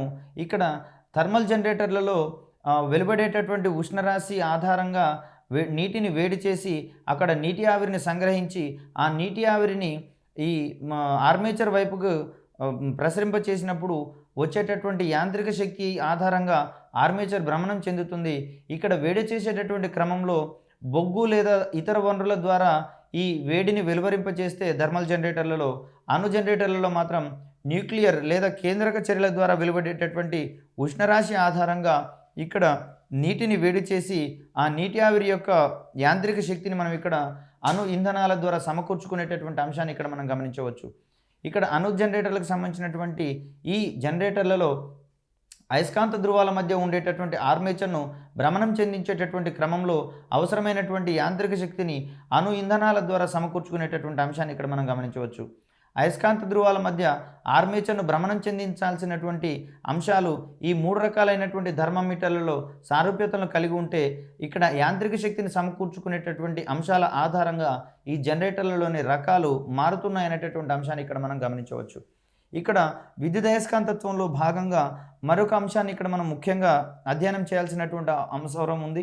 దీన్నే మనం ఇక్కడ స్వయం ప్రేరణగా చెప్పుకుంటాం.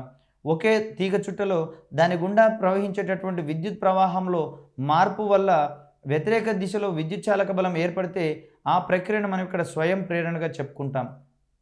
స్వయం ప్రేరణలో ప్రేరిత విద్యుత్ చాలక బలం ఎప్సిలాన్ అనేది -L/dI/dtగా మనం ఇక్కడ పరిగణిస్తాం. I అనేది విద్యుత్ ప్రవాహాన్ని కనుక సూచిస్తే dI/dt అనేది విద్యుత్ ప్రవాహంలోని మార్పును సూచిస్తుంది అనేటటువంటి అంశాన్ని ఇక్కడ మనం గమనించుకోవాలి. ఇక్కడ ప్రేరిత విద్యుత్ చాలక బలం అనేది -L/dI/dt అనేటటువంటి ఈ సమీకరణంతో మనం ఇక్కడ స్వయం ప్రేరణకు సంబంధించినటువంటి ప్రేరిత విద్యుత్ చాలక బలాన్ని మనం గమనించవచ్చు.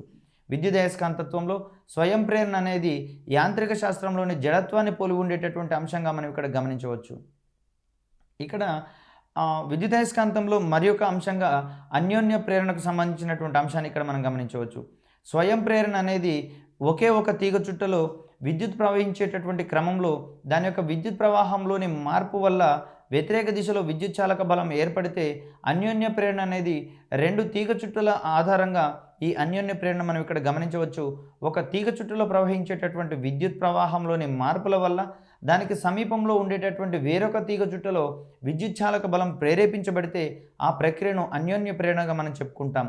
ఒక 2 తీగ చుట్టలను పరస్పరం దగ్గరగా అమర్చి దానిలోని ఒక తీగ చుట్టలో విద్యుత్తును ప్రవహింపజేసేటటువంటి క్రమంలో ఇక్కడ ఏకాంతర విద్యుత్తును ప్రవహింపజేసినప్పుడు దానిలోని విద్యుత్ ప్రవాహంలో మార్పులు వస్తున్నాయనేటటువంటి అంశాన్ని గమనిస్తే అక్కడ ఫలిత అయస్కాంత క్షేత్రం అనేది కూడా మార్పులకు లోనవుతుంది. కాబట్టి దీని ఆధారంగా వేరొక తీగ చుట్టలో కూడా విద్యుత్ చాలక బలం ప్రేరేపించబడుతుందని ఈ ధర్మాన్ని మనం మ్యూచువల్ ఇండక్షన్ లేకపోతే అన్యోన్య ప్రేరణ అనేటటువంటి ధర్మంగా మనం ఇక్కడ చెప్పుకుంటాం.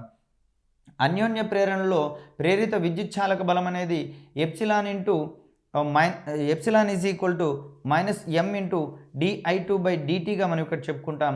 లేదా m is equal to -ε/dt/di2 అనేటటువంటి అంశాన్ని ఇక్కడ మనం గమనించవచ్చు. ఇక్కడ di2/dt అనేది ఒక తీగ చుట్టలో మనం కల్పించినటువంటి అయస్కాంత లేదా విద్యుత్ ప్రవాహంలోని మార్పు రేటును తెలియజేస్తుంది అనేటటువంటి అంశాన్ని ఇక్కడ మనం గమనించవచ్చు. m అనేది అయస్కాంత క్షేత్రం యొక్క ప్రేరణ సంబంధించినటువంటి కాంపోనెంట్గా మనం ఇక్కడ చెప్పుకోవచ్చు. ఏసీ జనరేటర్ అనేది ఏకాంతర విద్యుత్తును జనకంగా చేసుకొని పనిచేస్తుంది అనేటటువంటి అంశాన్ని ఇక్కడ మనం గమనించవచ్చు. ఏసీ జనరేటర్లో ఏకాంతర విద్యుత్కు జనకంగా ఇక్కడ ఉంటుంది. అంటే ఏసీ జనరేటర్ నుంచి ఏకాంతర విద్యుత్తు జనిస్తుంది అనేటటువంటి అంశాన్ని ఇక్కడ మనం గమనించవచ్చు. అదేవిధంగా డీసీ జనరేటర్ అనేది ఏకముఖ విద్యుత్కు జనకంగా పనిచేస్తుంది అనేటటువంటి అంశాన్ని ఇక్కడ మనం గమనించవచ్చు.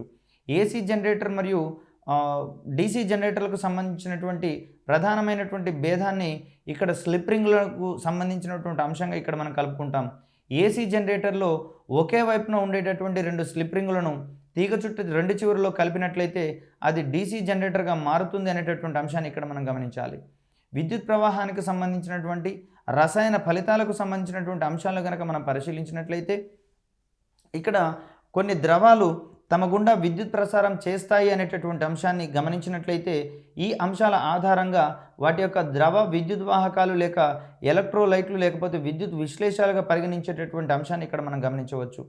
కొన్ని ద్రవాలు తమ గుండా విద్యుత్ ప్రసారం చేస్తాయనేటటువంటి అంశాన్ని బేరీజు వేసుకొని ఇక్కడ విద్యుత్ విశ్లేషాలకు సంబంధించినటువంటి ప్రయోగాలు జరపడం జరిగింది. విద్యుత్ ప్రవాహం యొక్క రసాయన ఫలితాల్లో భాగంగా విద్యుత్ విశ్లేషాల గుండా విద్యుత్తును ప్రవహింపచేసినప్పుడు వాటిలో రసాయనిక చర్యలు జరుగుతాయని, ఈ విధంగా విద్యుత్ శక్తి అనేది రసాయన శక్తిగా ఇక్కడ ప్రేరేపించబడుతుంది అనేటటువంటి అంశాన్ని ఇక్కడ మనం గమనించవచ్చు. విద్యుత్తును ఉపయోగించి రసాయనిక సమ్మేళనాలను వాటి మూలకాలుగా విభజించేటటువంటి ప్రక్రియను మనం విద్యుత్ విశ్లేషణంగా చెప్పుకుంటాం. విద్యుత్ విశ్లేషణంలో ఇమిడి ఉన్నటువంటి సూత్రంగా విద్యుత్ విశ్లేషాలకు సంబంధించినటువంటి ధర్మాలను మనం ఇక్కడ పేర్కోవాల్సి వస్తుంది.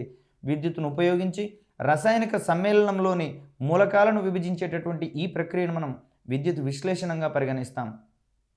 విద్యుత్ ప్రవాహం యొక్క రసాయన ఫలితాలకు సంబంధించినటువంటి ధర్మాలను మనం పరిశీలించే క్రమంలో విద్యుత్తును ఉపయోగించి సమ్మేళనాలను రసాయనికంగా విభజించి వాటి యొక్క మూలకాలుగా మార్చేటటువంటి ప్రక్రియను లేదా అణువులను రసాయనికంగా విభజించి పరమాణువులుగా మార్చేటటువంటి ప్రక్రియను కూడా విద్యుత్ విశ్లేషణంగా భావిస్తామని, విద్యుత్ ప్రవహింపజేసేటటువంటి ఈ ద్రావణాలనే మనం విద్యుత్ విశ్లేషాలు అంటారనేటటువంటి అంశాన్ని ఇక్కడ మనం గమనించాలి.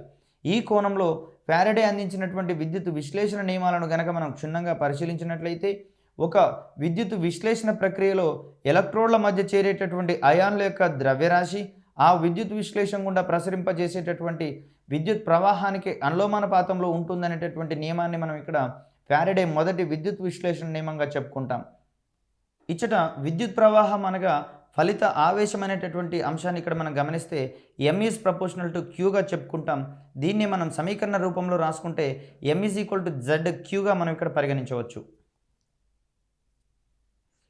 ఇక్కడ Z అనేది అనుపాత స్థిరాంకాన్ని తెలియజేస్తుంది అనేటటువంటి అంశాన్ని ఇక్కడ మనం గమనిస్తే ఇక్కడ Zని మనం విద్యుత్ రసాయన తుల్యాంకంగా మనం పరిగణించేటటువంటి అంశాన్ని ఇక్కడ మనం గమనించవచ్చు. ఫారడే మొదటి విద్యుత్ విశ్లేషణ నియమం ప్రకారము విద్యుత్ విశ్లేషణ ప్రక్రియలో ఎలక్ట్రోడ్ల వద్ద చేరేటటువంటి అయాన్ల యొక్క ద్రవ్యరాశి ఆ విద్యుత్ విశ్లేషణ గుండా ప్రసరించేటటువంటి విద్యుత్ ప్రవాహానికి అనులోమానుపాతంలో ఉంటుందనేటటువంటి అంశాన్ని ఇక్కడ మనం గమనిస్తే విద్యుత్ ప్రవాహము ఎక్కువగా ఉన్నటువంటి క్రమంలో ఇక్కడ ఎలక్ట్రోడ్ల మధ్య చేరేటటువంటి అయాన్ల ద్రవ్యరాశి కూడా ఎక్కువగా ఉంటుందని, ఇక్కడ విద్యుత్ విశ్లేషణ గుండా ప్రసరించేటటువంటి విద్యుత్ ప్రవాహము తక్కువగా ఉన్నటువంటి సందర్భంలో ఈ ఎలక్ట్రోడ్ల మధ్య చేరేటటువంటి అయాన్ల యొక్క ద్రవ్యరాశి తక్కువగా ఉంటుందనేటటువంటి అంశాన్ని ఇక్కడ మనం గమనించవచ్చు. ఫారడే అందించినటువంటి రెండవ విద్యుత్ విశ్లేషణ నియమం ప్రకారము వేర్వేరు విద్యుత్ విశ్లేషాల గుండా సమాన విద్యుత్తును ప్రవహింపచేసినప్పుడు ఎలక్ట్రోడ్ల వద్దకు చేరేటటువంటి పదార్థాల ద్రవ్యరాశి వాటి అనురూప రసాయన తుల్యాంక విలువలకు లేదా తుల్యభారాలకు అనులోమానుపాతంలో ఉంటుంది అనేటటువంటి అంశాన్ని అందించడం జరిగింది. దీని ప్రకారము M1, M2, M3 అనేది వాటి యొక్క ద్రవ్యరాశులుగా మనం ఇక్కడ పరిగణించినట్లయితే M1:M2:M3 అనేది Z1:Z2:Z3 లేదా E1:E2:E3 అనేటటువంటి నిష్పత్తులకు సమానంగా ఉంటుంది అనేటటువంటి అంశాన్ని ఇక్కడ మనం గమనించుకోవాలి. విద్యుత్ విశ్లేషణం వలన కలిగేటటువంటి ఉపయోగాల మీద అనేక రకమైనటువంటి ప్రశ్నలు వస్తున్నటువంటి అంశాన్ని ఇక్కడ మనం గమనించవచ్చు. దీంట్లో భాగంగా ఎలక్ట్రోప్లేటింగ్ అనేటటువంటి ప్రక్రియను ఇక్కడ మనం చేపడతాం. ఇనుము తుప్పు పట్టడానికి నిరోధించడానికి దానిపై నికెల్ లేదా క్రోమియం యొక్క పూతను పోయడం ద్వారా ఇనుపు తుప్పు పట్టడాన్ని నిరోధించేటటువంటి ప్రక్రియగా మనం ఇక్కడ విద్యుత్ విశ్లేషణ ప్రక్రియ యొక్క అంశంగా మనం ఇక్కడ గమనించవచ్చు. దీన్ని ఎలక్ట్రోప్లేటింగ్గా మనం చెప్పుకుంటాం. విద్యుత్ విశ్లేషణ యొక్క అంశాల ఆధారంగా గిల్ట్ నగల యొక్క తయారీ లేకపోతే గోల్డ్ కవరింగ్కి సంబంధించినటువంటి అంశాలను ఇక్కడ మనం గమనించవచ్చు. తక్కువ ఖరీదైనటువంటి ఇత్తడి వంటి లోహంతో నగలు తయారు చేసి దానిపై విద్యుత్ విశ్లేషణ ద్వారా బంగారు పూత పూసేటటువంటి క్రమాన్ని మనం ఇక్కడ గోల్డ్ కవరింగ్ లేదా గిల్టు నగల తయారీకి సంబంధించినటువంటి అంశంగా మనం ఇక్కడ పరిగణించవచ్చు. అదేవిధంగా విద్యుత్ విశ్లేషణ ఆధారంగా లోహ సంగ్రహణాన్ని మనం ఇక్కడ చేపడతాము. విద్యుత్ విశ్లేషణ ద్వారా లోహ ఖనిజాల నుండి పరిశుభ్రమైనటువంటి స్థితిలో లోహాలను రుణద్వారం ద్వారా లేదా రుణ ఎలక్ట్రోడ్ వద్ద పొందేటటువంటి ఈ ప్రక్రియని మనం లోహ సంగ్రహణ ప్రక్రియగా మనం ఇక్కడ చెప్పుకోవచ్చు. అదేవిధంగా ఎలక్ట్రోట్రైపింగ్ అనేటటువంటి ప్రక్రియలో కూడా విద్యుత్ విశ్లేషణ విశేషంగా ఉపయోగపడుతుంది అనేటటువంటి ధర్మాన్ని ఇక్కడ మనం గమనించవచ్చు. విద్యుత్ విశ్లేషణ ఆధారంగానే గ్రామ్ఫోన్ రికార్డులను తయారు చేసేటటువంటి అంశాన్ని, ఎలక్ట్రిక్ ప్రింటింగ్ చేసేటటువంటి అంశాన్ని ఇక్కడ మనం గమనించాలి. ఇక్కడ ద్రవ విద్యుత్ వాహకాలని మనం ఇక్కడ విద్యుత్ విశ్లేషకాలుగా మనం ఇక్కడ చెప్పుకుంటున్నాం. ఇక్కడ ఆమ్లాలు అనేటటువంటివి విద్యుత్ విశ్లేషాలుగా మనం ఇక్కడ గమనిస్తే ముఖ్యమైనటువంటి విద్యుత్ విశ్లేషాలుగా ప్రవర్తించేటటువంటి ఆమ్లాలను కనుక మనం పరిశీలించినట్లయితే హైడ్రోక్లోరిక్ ఆమ్లము, సల్ఫ్యూరిక్ ఆమ్లం మరియు నైట్రిక్ ఆమ్లాలు అనేవి ఇక్కడ ఆమ్లాలుగా పరిగణించేటటువంటి అంశాలను చూడవచ్చు. విద్యుత్ విశ్లేషాలుగా ఉపయోగించేటటువంటి క్షారాలను కనుక మనం పరిశీలించినట్లయితే సోడియం హైడ్రాక్సైడ్, మెగ్నీషియం హైడ్రాక్సైడ్ మరియు పొటాషియం హైడ్రాక్సైడ్లకు సంబంధించినటువంటి అంశాలను ఇక్కడ మనం చూస్తాం. లవణ ద్రావణాలకు సంబంధించినటువంటి విద్యుత్ విశ్లేష పదార్థాలను కనుక మనం పరిశీలించినట్లయితే సోడియం క్లోరైడ్, కాల్షియం సల్ఫేట్ మరియు కాల్షియం సల్ఫేట్ వంటి ద్రావణాలను, కాపర్ సల్ఫేట్ మరియు కాల్షియం సల్ఫేట్ల వంటి ద్రావణాలను మనం ఇక్కడ విద్యుత్ విశ్లేషాలుగా ఉపయోగించేటటువంటి లవణ ద్రావణాలుగా చెప్పవచ్చు. ఇక్కడ ఎలక్ట్రోప్లేటింగ్ యొక్క అనువర్తనాలను కనుక మనం పరిశీలించినట్లయితే ఇనుముతో తయారైనటువంటి వస్తువులు తుప్పు పట్టకుండా నిరోధించేటటువంటి ప్రక్రియలో భాగంగా వాటి మీద నికెల్ మరియు క్రోమియం యొక్క పూతను పూసేటటువంటి అంశాన్ని ఇక్కడ మనం పరిగణించవచ్చు. యంత్ర భాగాలు తుప్పు పట్టకుండా ఉండడానికి మరియు యంత్ర భాగాలు సున్నితంగా స్మూత్గా ఉండడానికి వాటి యొక్క ఉపరితలాలు స్మూత్గా ఉండేటటువంటి క్రమంలో భాగంగా వీటి మీద క్రోమియం యొక్క పూతను పూయవచ్చు. యంత్రాల యొక్క పైభాగాలు దెబ్బతిన్నటువంటి క్రమంలో వాటిని బాగు చేసేటటువంటి క్రమంలో వాటి పైభాగాల్లో కావలసినటువంటి లోహాన్ని పూత చేసేటటువంటి క్రమంలో భాగంగా ఇక్కడ ఎలక్ట్రో ప్లేటింగ్ యొక్క అంశాలను మనం పరిగణించవచ్చు. రాగి లేదా దాని మిశ్రమ లోహాలతో తయారు చేయబడినటువంటి ఆభరణాలను బంగారపు పూతతోటి పూసేటటువంటి క్రమంలో ఇక్కడ ఎలక్ట్రో ప్లేటింగ్ మనకు ఉపయోగపడుతుంది. తినుబండారాలను నిల్వ చేసేటటువంటి క్రమంలో తగరాన్ని పూత పూసినటువంటి ఇనుప డబ్బాలను వాడేటటువంటి క్రమాన్ని ఇక్కడ మనం గమనించవచ్చు. వీటిలో నిల్వ ఉంచినటువంటి ఈ తినుబండారాలు అధిక కాలం పాటు నిల్వ ఉండేటటువంటి అంశాలను ఇక్కడ మనం గమనించాలి. ఇక్కడ వంతెనల నిర్మాణంలో, వాహన పరికరాలకు సంబంధించినటువంటి విడిభాగాల తయారీలో జింక్ పూత పూయబడినటువంటి ఇనుమును ఉపయోగించేటటువంటి పరిస్థితిని మనం ఇక్కడ గమనించవచ్చు. విద్యుత్ వలయాలకు సంబంధించినటువంటి పలు ముఖ్యమైనటువంటి పద్ధతుల మీద కూడా మనకు అత్యధికంగా ప్రశ్నలు వస్తున్నటువంటి అంశాన్ని కనుక మనం గమనించినట్లయితే 3 లేదా 4 నిర్జల ఘటాలను శ్రేణి పద్ధతిలో కలిపినట్లయితే అక్కడ వాటికి అనుసంధానించబడినటువంటి బల్బు మరింత కాంతివంతంగా వెలుగుతుంది అనేటటువంటి అంశాన్ని ఇక్కడ మనం గమనించుకోవాలి. ఈ రకంగా టార్చ్ లైట్లో కూడా ఘటాలను ఇక్కడ నిర్జల ఘటాలుగా మనం ఇక్కడ పరిగణిస్తాము. టార్చ్ లైట్లో నిర్జల ఘటాలను కూడా శ్రేణి పద్ధతిలో అమర్చినప్పుడు బల్బ్ అనేది ప్రకాశవంతంగా వెలుగుతుంది అనేటటువంటి అంశాన్ని ఇక్కడ మనం గమనించుకోవాలి. సో ఈ రకమైనటువంటి అనుసంధానాల్లో సమాంతర పద్ధతిలో కనుక అనుసంధానించినట్లయితే అక్కడ బల్బు యొక్క ప్రకాశం అనేది శ్రేణి పద్ధతితో పోలిస్తే చాలా తక్కువగా వస్తుంది అనేటటువంటి అంశాలను కూడా మనం ఇక్కడ గుర్తుంచుకోవాలి. సో విద్యుత్ అయస్కాంతత్వానికి సంబంధించినటువంటి అనేక అంశాలతో పాటుగా విద్యుత్కు సంబంధించినటువంటి రసాయన ఫలితాలను కూడా మనం ఇక్కడ గమనించడం, అదేవిధంగా విద్యుత్తు అయస్కాంతత్వ ధర్మాలను ఆధారంగా చేసుకుని విద్యుత్ మోటారు పనిచేసేటటువంటి సూత్రాలను మరియు విద్యుత్ మోటారును ప్రభావితం చేసేటటువంటి వివిధ అంశాలను కూడా మనం క్షుణ్ణంగా పరిశీలించడం జరిగింది. విద్యుత్ అయస్కాంత ధర్మాల ఆధారంగా పనిచేసేటటువంటి అంశాల్లో భాగంగా విద్యుత్తును తయారు చేసేటటువంటి విద్యుత్ జనరేటర్ల యొక్క రకాలను కూడా మనం ఇక్కడ గమనించడం జరిగింది. ఇక్కడ విద్యుత్ అయస్కాంతత్వాన్ని బేరీజు వేసుకొని ఆయా అంశాల యొక్క కూలంకషమైనటువంటి అంశాలను ఇక్కడ మనం గమనించడం జరిగింది. కాబట్టి ఈ అంశాలను మనం క్షుణ్ణంగా అవగాహన చేసుకున్నట్లయితే ఇక్కడ వచ్చేటటువంటి ప్రశ్నల యొక్క సరళి ఎంత మాత్రము కఠినంగా అనిపించబోదు. మరియు ఇక్కడ మూల అంశాలకు గనక మనం బౌండ్ అయినట్లయితే వచ్చినటువంటి ప్రశ్నాంశాలను ఈ ప్రాథమిక అంశాలతో బేరీజు వేసుకొని వాటిని మనం అనాలిసిస్ చేసుకున్నట్లయితే వీటి యొక్క సమాధానాలు మనం ఖచ్చితంగా గుర్తుంచుకోవచ్చు. విద్యుత్ విశ్లేషణకు సంబంధించి ఫారడే అందించినటువంటి విద్యుత్ విశ్లేషణ నియమాలకు సంబంధించి, అదేవిధంగా లెంజ్ నియమము, తర్వాత ఫారడే నియమాలకు సంబంధించినటువంటి అంశాలు, తర్వాత ఫ్లెమింగ్ ఎడమ చేతి నిబంధనకు సంబంధించినటువంటి అంశాల మీద కూడా మనకు పలు ప్రశ్నలు గతంలో అడగడం జరిగింది. అన్యోన్య ప్రేరణ, స్వయం ప్రేరణకు సంబంధించినటువంటి అంశాలు. ఇక్కడ అన్యోన్య ప్రేరణ ధర్మం ఆధారంగా ఇక్కడ ట్రాన్స్ఫార్మర్లు పనిచేస్తాయనేటటువంటి అంశాలలో భాగంగా అనేకమైనటువంటి ప్రశ్నలు మనకు వచ్చినటువంటి అంశాలను ఇక్కడ మనం గమనించాలి. అదేవిధంగా విద్యుత్ ప్రవాహం యొక్క రసాయన ఫలితాల ఆధారంగా ఈ విద్యుత్ విశ్లేషణ యొక్క ధర్మాలను కూడా మనం ఇక్కడ క్షుణ్ణంగా పరిశీలించాల్సినటువంటి అవసరం ఉంది.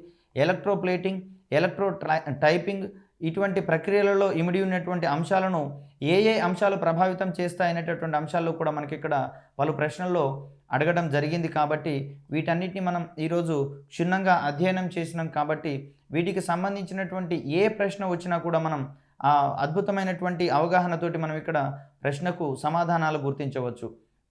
ఇక్కడ సోలనాయిడ్కు సంబంధించినటువంటి అంశాలను కనుక మనం పరిశీలించినట్లయితే సోలనాయిడ్ అనేది అత్యంత బలమైనటువంటి విద్యుదయస్కాంతంగా ప్రవర్తిస్తుంది అనేటటువంటి అంశాన్ని ఇక్కడ మనం గమనించవచ్చు. అదేవిధంగా సోలనాయిడ్కు సంబంధించినటువంటి అయస్కాంత బలరేఖల యొక్క ధర్మాల మీద కూడా మనకు గతంలో చాలాసార్లు క్వశ్చన్స్ అడగడం జరిగింది. ఇక్కడ సరళరేఖ మార్గంలో ఉన్నటువంటి విద్యుత్ వాహకం వల్ల ఏర్పడేటటువంటి అయస్కాంత క్షేత్రం వల్ల ఏర్పడే బలరేఖల యొక్క ధర్మాలు ఏ విధంగా ఉంటాయనేటటువంటి ఓరియంటేషన్లో కూడా మనకు గతంలో చాలా సందర్భాల్లో ప్రశ్నలు అడగడం జరిగింది. ఇక్కడ ఈ సందర్భంలో అవన్నీ ఏకకేంద్ర వృత్తాలుగా ఉంటాయని, తర్వాత వీటి యొక్క కేంద్రకం అంతా కూడా వాహకం వెంబడి అక్షీయంగా ఉంటాయి అనేటటువంటి అంశాలను మనం ఇక్కడ గమనించుకుంటే ఈ ప్రశ్నలకు సంబంధించినటువంటి ఆన్సర్లను గుర్తించడం మనకు చాలా సులభంగా ఉంటుంది. యాంపియర్ కుడి చేతి బొటనవేలు నిబంధన ప్రకారము ఇక్కడ బొటనవేలు దేని యొక్క దిశను సూచిస్తుందని, అదేవిధంగా అయస్కాంత వాహకం విద్యుత్ వాహకం చుట్టూత చుట్టబడినటువంటి ఈ వేళ్ళు దేని ధర్మాలను లేదా ఏ ప్రవాహ దిశను తెలియజేస్తుంది అనేటటువంటి ఓరియంటేషన్లో మనం ఇక్కడ క్వశ్చన్స్ని ఎక్స్పెక్ట్ చేయవచ్చు. ఫ్లెమింగ్ ఎడమ చేతి నిబంధన ప్రకారము బొటనవేలు ఏ దిశను సూచిస్తుంది, ఇక్కడ చూపుడు వేలు మరియు ఈ మధ్యవేలు యొక్క భౌతిక రాశుల యొక్క దిశను తెలియజేస్తుంది అనేటటువంటి ఓరియంటేషన్లో మనకి ఇక్కడ జతపరిచేటటువంటి క్రమంలో కూడా మనకు ప్రశ్నలు వచ్చేటటువంటి అంశాలను మనం ఇక్కడ గమనించవచ్చు. ఇక్కడ ఫారడే నియమం ఆధారంగా పనిచేసేటటువంటి అంశాలు ఏమిటి మరియు శక్తి నిత్యత్వ నియమం ఆధారంగానే ఫారడే విద్యుదయస్కాంత ప్రేరణ మరియు లెంజ్ నియమాలు పనిచేస్తున్నాయి. కాబట్టి వీటికి సంబంధించినటువంటి ప్రాథమిక అంశాలు కూడా మనకు పరీక్షల్లో ప్రధానంగా అడిగేటటువంటి ధర్మాలను మనం ఇక్కడ గమనించవచ్చు. సో విద్యుదయస్కాంత ధర్మాలకు సంబంధించినటువంటి ఈ పాఠ్యాంశం మనకు ఖచ్చితంగా మార్కులను ఎక్కువగా పొందడంలో ఇది ఉపయోగపడుతుంది అనేటటువంటి అంశాన్ని ఇక్కడ ప్రస్తావిస్తూ మిగిలినటువంటి అంశాలను ఇక్కడ తదుపరి క్లాసుల్లో మనం నేర్చుకునేటటువంటి క్రమాన్ని ఇక్కడ మనం గుర్తిద్దాము. సో ఈ క్లాసెస్ మీకు ఖచ్చితంగా మీ యొక్క ఉద్యోగ సాధనలో ఉపయోగపడతాయి అనేటటువంటి అంశాన్ని నేను ఇక్కడ హామీ ఇస్తూ ఈరోజు యొక్క పాఠ్యాంశాన్ని ముగిస్తున్నాను. అందరికీ నమస్కారం, సెలవు.